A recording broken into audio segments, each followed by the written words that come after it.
Hi there. How do you give developmental feedback, not just feedback, to the people who work for you without it feeling personal or without it causing defensiveness, right? Without it turning into a disagreement. As soon as they have to feel that they're defending or justifying or rationalizing, it's because they feel a bit attacked. So how do we avoid that? How do we offer critique? Not just criticism. Critique is the good as well as the bad, in such a way as, to build people up, and not criticism, which focuses on the bad and tears people down. So how do you do that? How do you give critique, not criticism? How do you give good feedback that builds people up, not bad feedback which tears people down? Well, the good news is I've got just the model to help you with that. And we call it the 5 levels of feedback. It's a really valuable model, and it covers the 5 different types of feedback you can give, 3 of which you really want to avoid at all costs. One that's okay at a push, but can definitely be improved upon. And then there's the one style of feedback that every leader should aim for. Remember this, the quality of your feedback determines their speed of growth and development. So the quality of your feedback determines their speed and growth of development. In other words, largely, not exclusively, but largely, their growth and development has something to do with you. And if we want our people to improve, you're part of that equation. You're part of that jigsaw. I'm Antonio, and today I'm going to be your leadership coach, right? So let me and you spend the next 30 or 40 minutes together.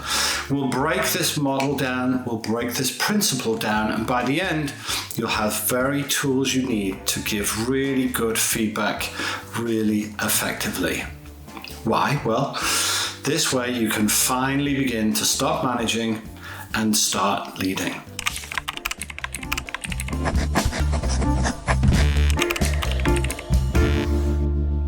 Years ago, I was sat in my office at work. So I was in my work office, getting some work done. My son was downstairs with his football, kicking it around in the house, I might add.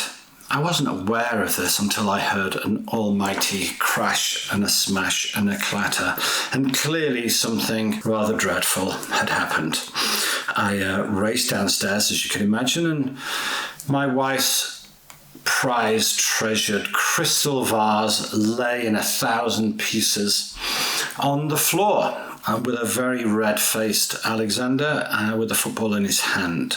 Now, let's remember, there was a perfectly serviceable garden right outside, not 10, 20 feet from where he was stood after he'd been kicking the ball in the house. Of course, I asked him why he was kicking the ball in the house, not outside this perfectly serviceable garden.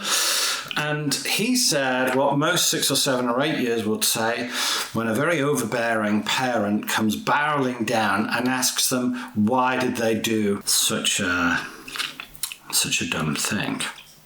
You can probably imagine that my son said he didn't know. What do you imagine? So I'm grumpy, and then I asked him why he was kicking the ball in the house and breaking the vase. I asked him why, and he said he didn't know. Do you think my level of grumpiness went up, or do you think my level of grumpiness went down? Well, my level of grumpiness went up. What then came out of my mouth, I'm not terribly proud of. Suffice to say, I taught Alex a really, really good lesson. Well, I taught him a really bad lesson, but I taught him really well. The lesson was, when you're not sure why, make something up that sounds the slightest bit credible, because the I don't know answer doesn't score you any brownie points. So with that in mind, those 2 principles in mind, Alexander's kicking a football in the house in the middle of the day, smashing vases, and the quality of your feedback determines their speed of growth and development. If you can keep those 2 things in mind today whilst we're drawing our models, it'll help, I think. Now, we're going to get into just one model today. Sometimes we do one model and sometimes we do 2. We're just going to do one model today, and I'm hoping it's going to reveal everything that we've really been just talking about now at 30,000 feet. And obviously, we're going to go down to the granular detail. But all of the models that we draw today, all of the models in all of our episodes are available as a complimentary digital download. So as you follow along, if you can draw the model, great. I don't draw particularly well, neither do I write particularly well, but we have a genius on our team called Cornelia. She takes my scribbles and makes them beautiful. So if you want to download what it should look like, then as a complimentary download, go to www.mydailyleadership, all one word, mydailyleadership.com/podcast. And you'll see not only this model that we're going to draw today, but countless others. And all of those models have come from previous episodes. So if you see a model that kind of catches your eye or takes your fancy, have a look at our YouTube site, all of our other videos, and go find it there, and we'll go into quite a lot of detail for you there. So let's make a start. So grab yourself a piece of paper and a pen, or as I say, download it, and let's have a look. What I've drawn here are 5 boxes, right? Starting in the bottom left, kind of moving up to the right. It's another one of our up and to the right models. We have at My Daily Leadership, maybe 30 up and to the right. It's a principle of ours, right? We want all of our leaderships to move up and to the right. And you'll hear us talking about this a lot, even when it comes to feedback. So as we're talking about the feedback that our clients are giving to their people, we will use the expression, in terms of your feedback, make sure you're moving up and to the right? Okay, you get the idea. So if I just write on here, you get the principle here. So this is, we need to move up and to the right. Okay, so I have 5 boxes starting bottom left, going to top right. Okay, so this is what we're talking about here is levels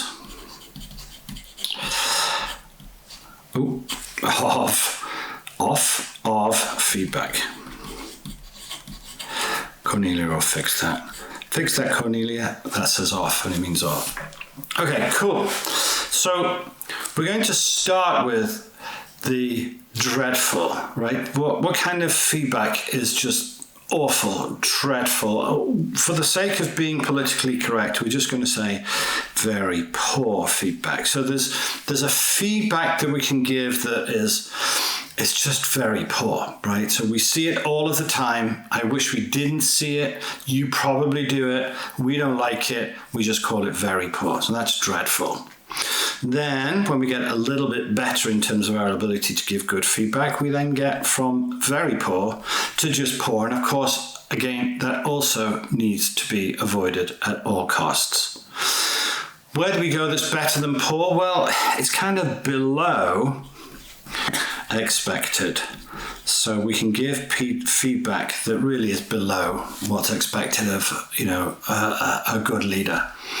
Speaking of that, let me ask you a question. What kind of a leader do you want to be? Do you want to be a very poor leader? If you do want to be a very poor leader, well, give feedback like this. I'm going to describe that for you in a second, and you'll know it when you see it. If you want to be a very poor leader, so ask the question of yourself, what kind of a leader do I want to be? If you've written down dreadful, terrific. Do what I tell you as we describe this box here. If you want to be a poor leader, do what's in this box. If you want to be below expected, do what's in this box. If you want to be okay, average, okay, do what's in this box. But if you want to be excellent, right?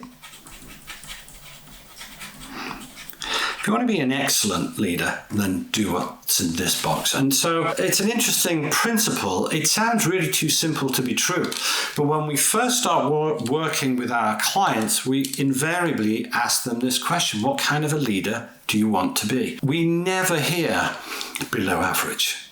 We never hear okay, right? We want leaders who want to be excellent, best in class, world class, right? We want those people going for gold, which means that you can only try and give feedback consistent with up and to the right. More will be revealed. You'll get the idea in a minute. My point is that if you have an aspiration, if you want to be world class, but you're giving feedback down this bottom left side of the model, then you're not getting there, right? And remember, the speed of their development relies on the quality of the feedback that you give, which has got to be up here. So think about that. There may now be a disconnect with the kind of feedback you're giving and the kind of leader that you want to be. All right, let's go through what each of these look like, what they sound like, and maybe you'll then understand maybe where you are on the scale. So, it might be worthwhile, might be interesting before we go through this model for you to play a small game with yourself. Think, okay, I'm going to be super duper honest. I'm going to take a bite of a really big reality sandwich and I'm going to figure out which of these feedbacks am I giving. Just be super honest with yourself, right? Okay. So let's start with bottom left. What does very poor look like? Well, very poor looks like instructing. What does instructing mean? Well, it's what we call at MDL, the use of directed authority. What does that mean? Well, it means that you just tell people what to do. You shouldn't have done that. You should have done this. Don't do that. Do this. When he says that, you do this. Go and ask him that and then let me know what he says, right? That's the use of directed authority. That's instructing people what to do. Now, some of our clients, they argue that they're not instructing because they don't give instruction in that way. They just make suggestions. Well, however nurturingly you do it, instructing is instructing. Even if you put a warm, comfy, fluffy pair of slippers on it and a nice cup of hot cocoa, it's still an instruction.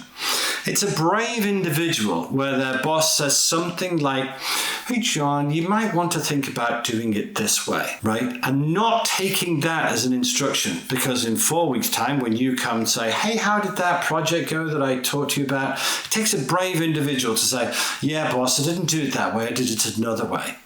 So, in other words, they're probably going to do what you tell them to do. Now, the problem with instructing, the problem with nurturingly positioning instruction, it leads to something called learned helplessness. Learned helplessness means they don't have to do the thinking because you do all the thinking for them and they just do as they're told. Well, the problem with that is you're not the smartest tool in the toolkit, perhaps, right? When you just keep telling them what to do next and what to do next and they get into this doom loop of learned helplessness, you go on holiday for a week and you come back and nothing's changed. Everybody stood still because nobody knew what to do, right? The other problem with instructing is whose data is that? When you say, do this, don't do that, say this, don't say that, tell him this, don't tell him that, right? When you give all of that instruction, use of directed authority, whose data is it? It's your data.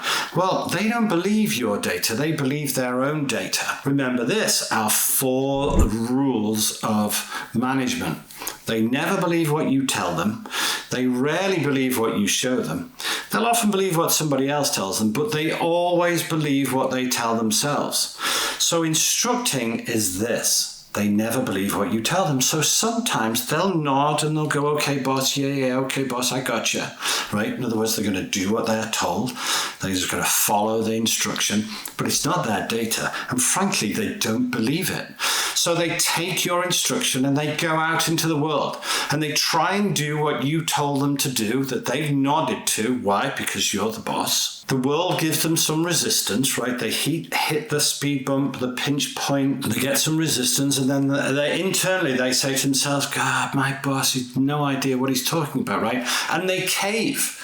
Why? They cave easily because it was never their data. It was your data that you've either browbeaten them into it, or maybe they've got some training, some some scripting when they were 6, 7 or 8 years old that said, when your boss talks, you listen. When an adult tells you, you do it, right? And so there's a lot of stuff going on, but that's the problem with your data. That's the problem with the use of directed authority. That's the problem with instructing. That kind of feedback doesn't make them any better. In fact, it makes them worse. It makes them lazy in thinking, makes them make mistakes, and then you just correct their mistakes. And if you think about it, you're not correcting their mistakes, you're correcting your mistakes. Talk about how wasteful all of that is.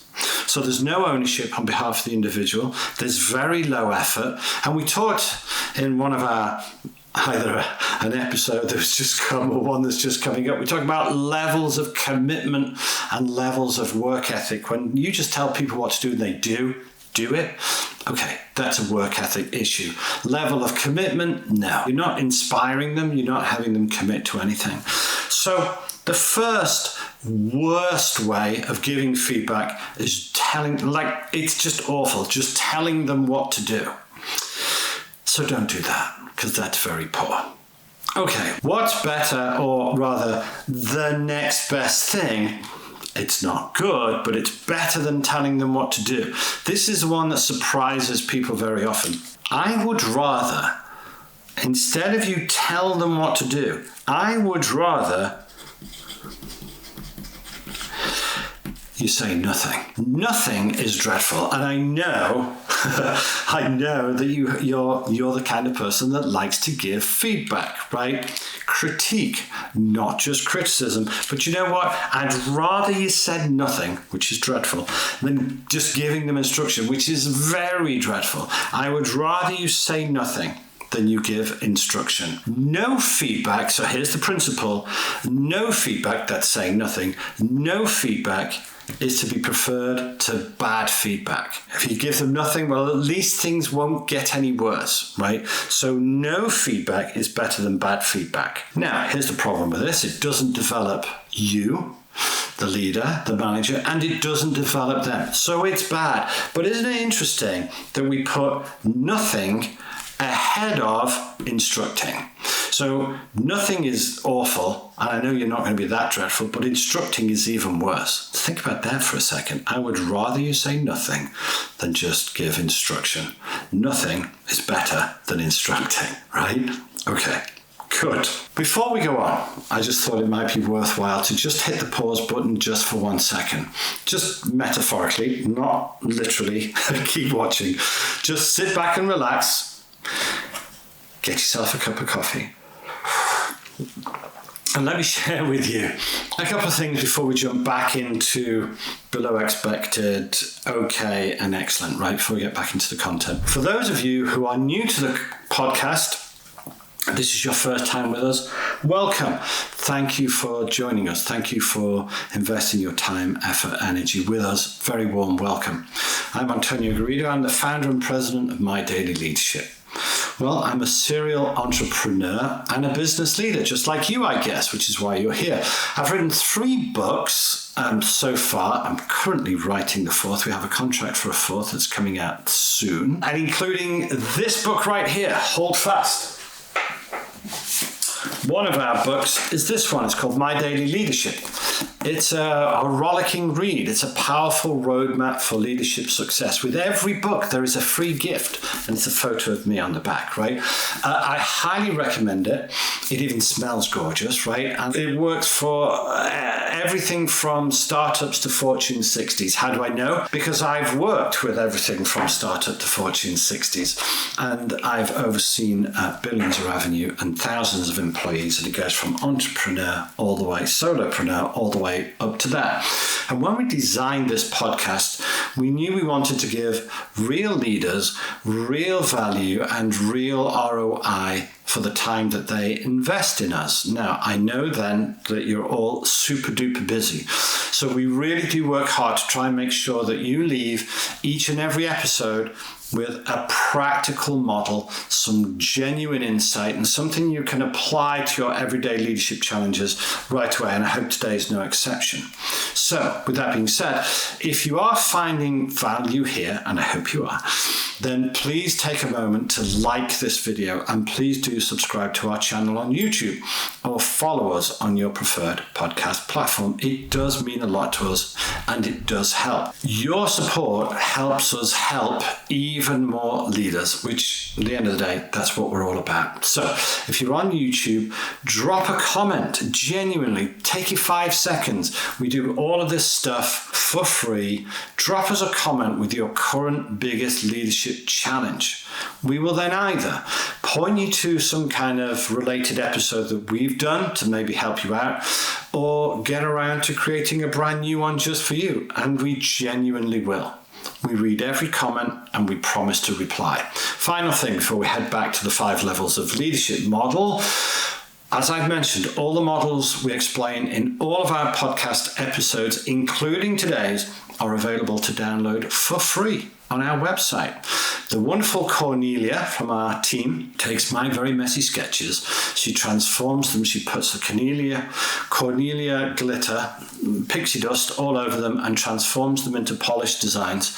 And she uploads them for you to download for free and to reference in your day-to-day leadership life. Very little makes us happier than when we walk into somebody's office and we see our models pinned to the wall, or even as a screensaver. So please do head over to www.mydailyleadership.com/podcast to access them all. Now, okay, back to today's lesson. Let's go from poor, which is nothing, to below expected, right? Which is a kind of way of saying fairly dreadful as well. All right, so below expected is the question,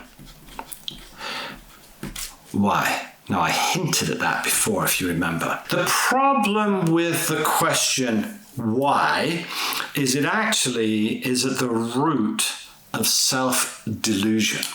And that's a big statement, right? But it's at the root of self-delusion. When you ask them, well, why did you do that? Why did you say that? Why did you think that was a good idea? Why did you tell them? You get the idea. The why question actually inadvertently leads us both not towards the truth, but actually in the opposite direction. Do you remember my son who broke the vase? And I said, why did you do that? He said, I don't know. And I went bananas. I went more bananas with the I don't know than the thing he did. And I taught him very quickly that I don't know is a very bad response. So what happens? You're talking to one of your employees and you're asking them, why did they do such a thing?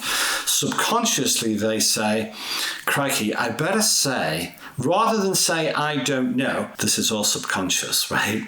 Rather than say, I don't know, because they remember the equivalent story when they were 6 or 7 or 8 years old and broken the vase in the house. Right? They know that when somebody asks them a question, they have to give a reason or an answer. The fact of the matter is, most of us don't give that much thought to what we do. Most of us are on autopilot most of the time. So when we say to them, why did you do that? Their subconscious plays this game. Pretty quickly, the subconscious goes, oh, crikey, some version of that. I don't know why we did that. We better not say I don't know, because we know that gets us into trouble. So let's just say something that sounds slightly credible, and then we'll be safe, we'll be good, we'll be secure. Right? And at the root of that is fear, obviously. It's part of the fight and flight. It's an amygdala trap, right? I wrote an article for Forbes saying the article was like, why does your 5 million year old lizard brain let you down? This is one of those reasons. So they invent something. They say something that's slightly credible, probably rather spurious. And they say, well, because I thought this.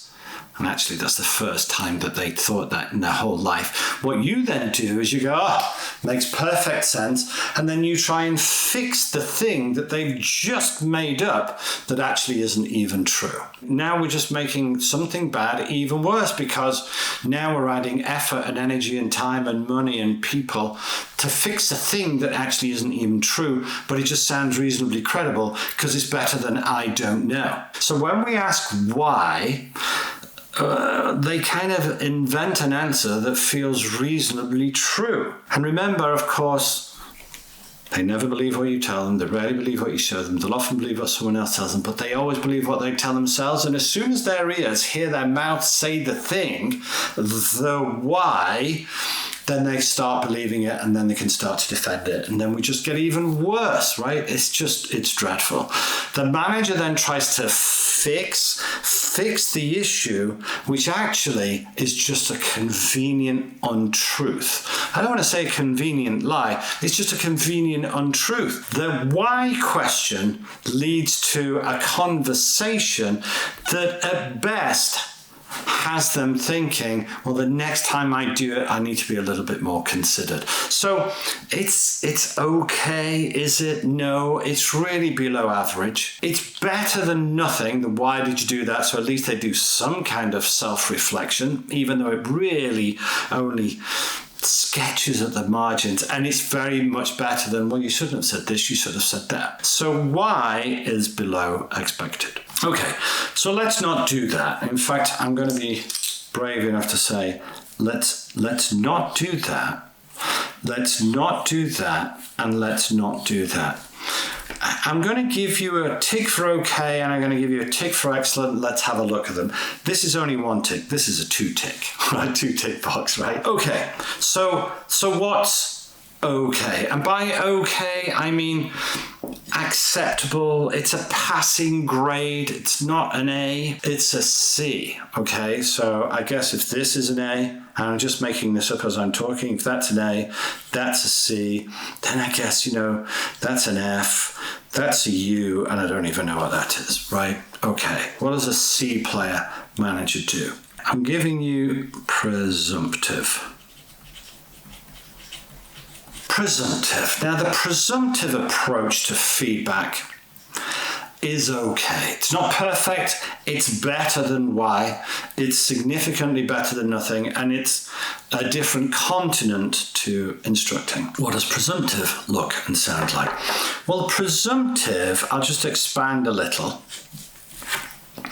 Presumptive it's like a multiple choice. Let's put it that way, right? It's a multiple choice option where we are presuming something, hence the word presumptive, right? Okay, so here's what's happened. They've done or said something, something's happened, right? And we want to give them critique, not criticism, because criticism diminishes them, right? But critique helps them grow and develop. And we know that how important that is. So something's happened. So we're going to give this principle of multiple choice kind of an option. We're going to presume something. And it kind of sounds like this. Okay, George, when you said X, right, and he said Y, what do you think might have happened if you'd have said A? What do you think he might have said then? Okay, so let's just unpick that for a second. So when you said X and he said Y, in other words, knowing what we now know, right? So when you said X and he said Y, what do you think might have happened if you would have said A instead? All right, or Z, right, Z. So when you said this and he said that, what do you think might have happened if you'd have said something else? Why do I like that? Well, I like that because we're having them think about, well, I know what I did do. I know what the outcome was, even though, as we just said, they might not know why they did what they did, but I know what I did. I know what the outcome was. If I wanted a different or better outcome, I should have said something else. And so we're saying, if you did this, X, he did this or said Y, what might have happened, do you think, if you'd have said this? Right now, whilst this is your idea, what it does is the defenses are down, right? They'll think about, I wonder what would have happened if I did this instead. And now they're engaging with the principle. Now, George might go, I don't know. And you go, I know, I get it. We're trying to figure it out. What do you imagine? Now, imagine is a beautiful word when we are giving feedback, because imagine allows the kind of child ego state. It's all about transactional analysis, right? A conversation for another video. It allows them to kind of get creative with it. Now, they might say, I don't know. And you go, well, I know, but we're just playing a game here. Great language again to have them relax and just get creative and imaginative. So you said X. He said Y. What do you imagine might have happened if we'd have said this or this or this instead?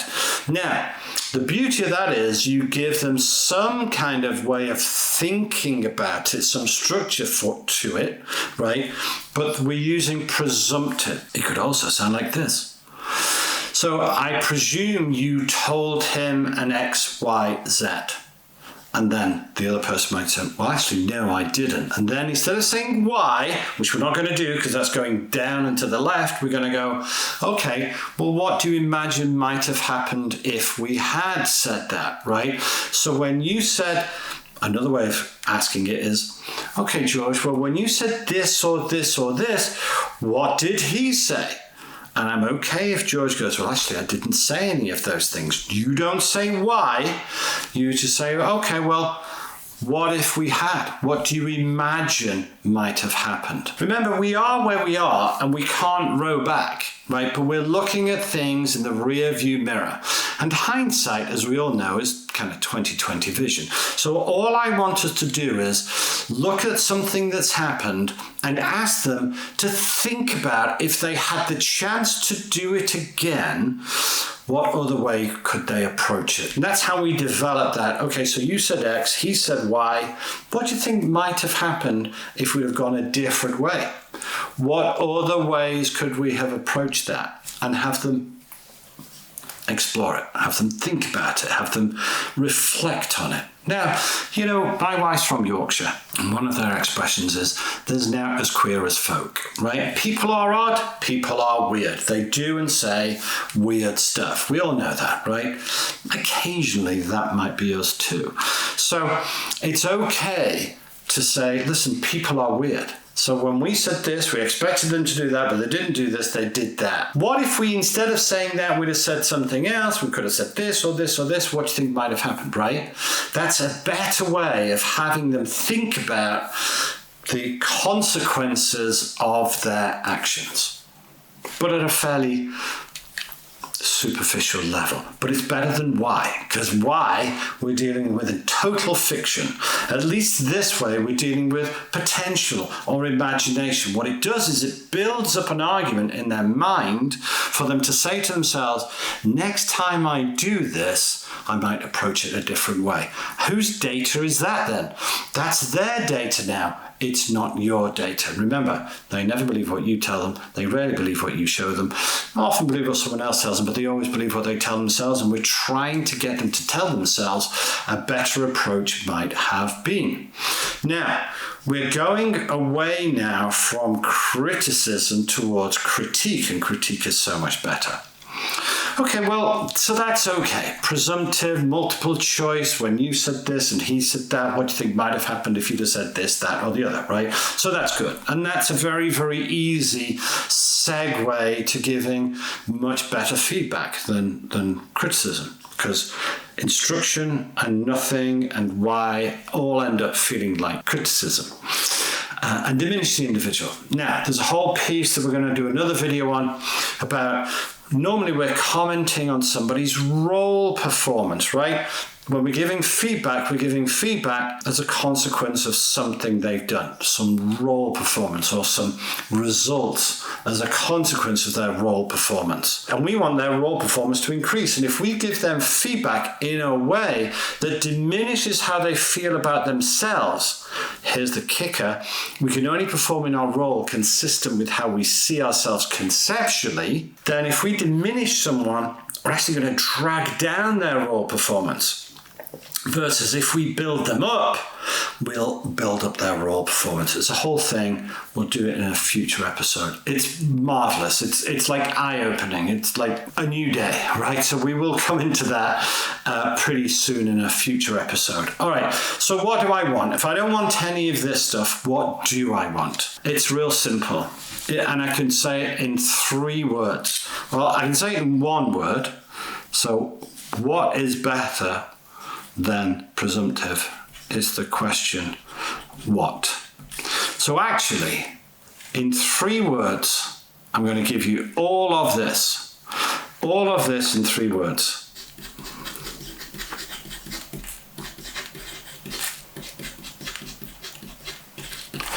What, not why. This is why. Why did you do that? Why did you say this? Why, right? And I instead wants us to say what. Let's come back to Alex and the broken vase and the football for a second.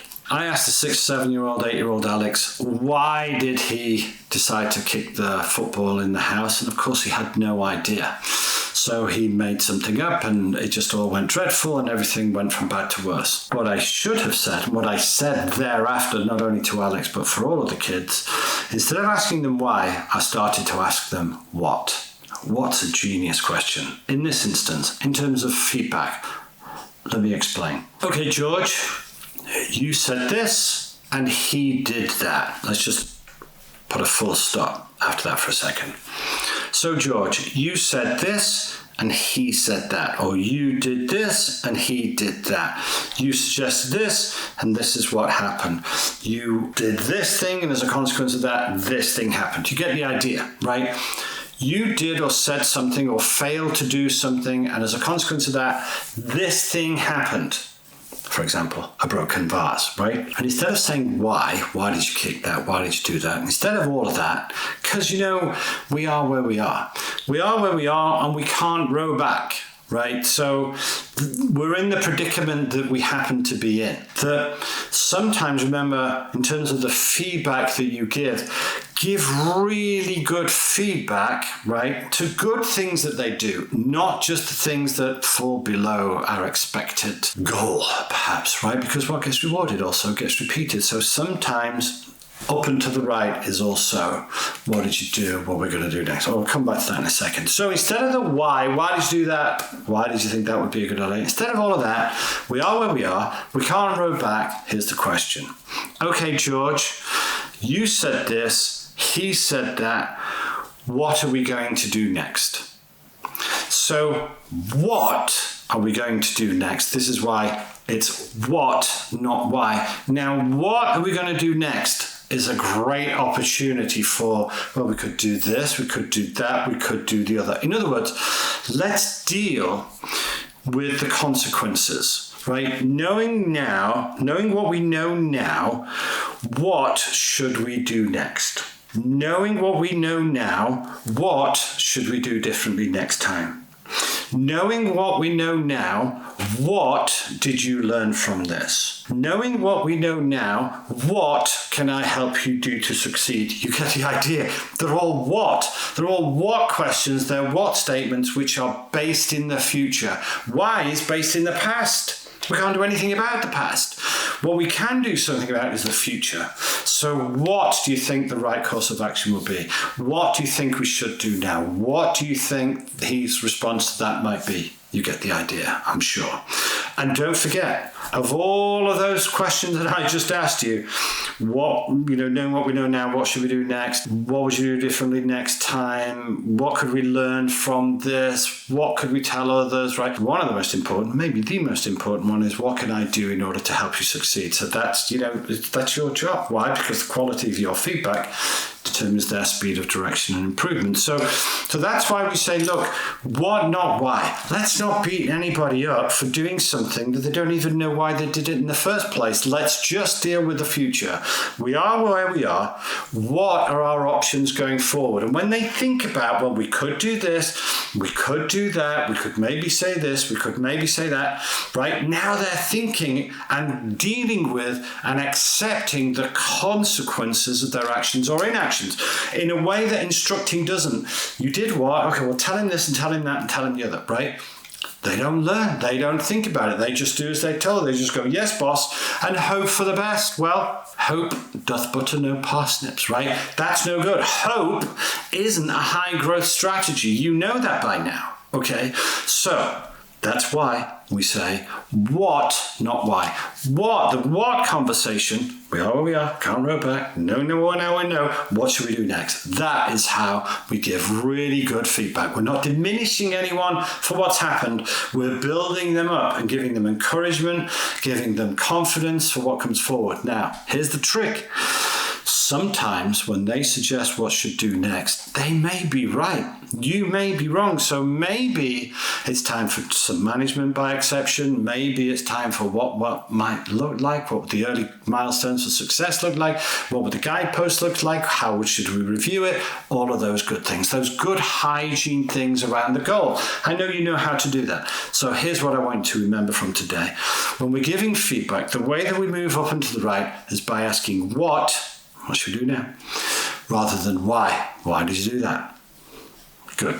Hope that's helped. Hope that's useful. I think that's a wrap for today's episode. But before we go, again, as I mentioned, I'd love to hear from you. So after watching this episode, be honest and tell me which level of feedback are you most guilty of? Is it A, level 1, instructing, tisk tisk, B, level 2, no feedback at all, you know that's dreadful, or C, asking why, maybe even D, presumptive, and E, what? I hope so. So leave an A, B, C, or maybe you're a D or an E in the comments, and let's see where most of us are falling short. I've done all of these, by the way, but I try and do what, not why, more than anything else.